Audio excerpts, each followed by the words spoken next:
Hi, my name is Emma Davis, and today I'm going to demonstrate chemical equilibrium and Le Chatelier's principle.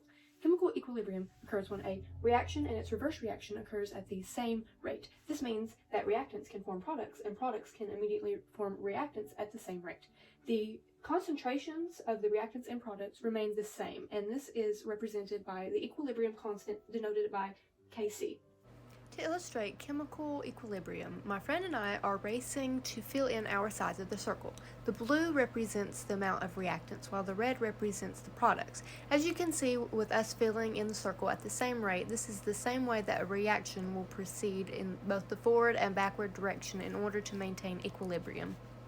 Le Chatelier's principle explains chemical equilibrium and states that if an equilibrium reaction is disturbed by a change in the temperature, pressure, or component concentration, the reaction will shift its equilibrium position in order to counteract that change. This means that if you supposedly add more of the reactants, then the reaction will shift to the right to produce more products. For example, the oxygenation of blood is an equilibrium reaction.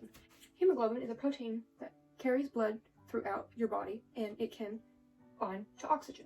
Hemoglobin and oxygen react to form oxyhemoglobin, which is a bright red color.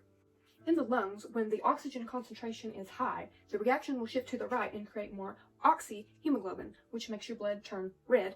And then whenever the blood is in the tissues where there is not enough oxygen, the reaction will shift to the left in order to replace the oxygen that has been removed. And so if this is your blood sample, whenever the blood reaches the lungs, the concentration of oxygen increases. And so, if I am adding more oxygen to the solution, or blood in this case, we'll say that our oxygen is purple. Whenever more of the oxygen is added, what's actually going to happen is it's going to turn bright red because of the reaction shifting to the right, and more oxyhemoglobin is produced, which is bright red. So that was an example of a system at equilibrium affected by a change in concentration. Another factor is changing the pressure by changing the volume of a container. So what's in this container is also represented here on this table. If the pressure is increased by me decreasing the volume in this container, what's going to happen is the reaction will shift towards the side with less moles. Because these represent 2 moles of reactant A, and these represent just 1 mole of B, it's going to shift towards the side with less moles. And so these products that require 2 moles are going to be used up, and you will have more of the orange product B because the reaction will shift to the side with less moles. And this just makes sense because there's not a whole lot of room for a bunch of extra moles in this small container.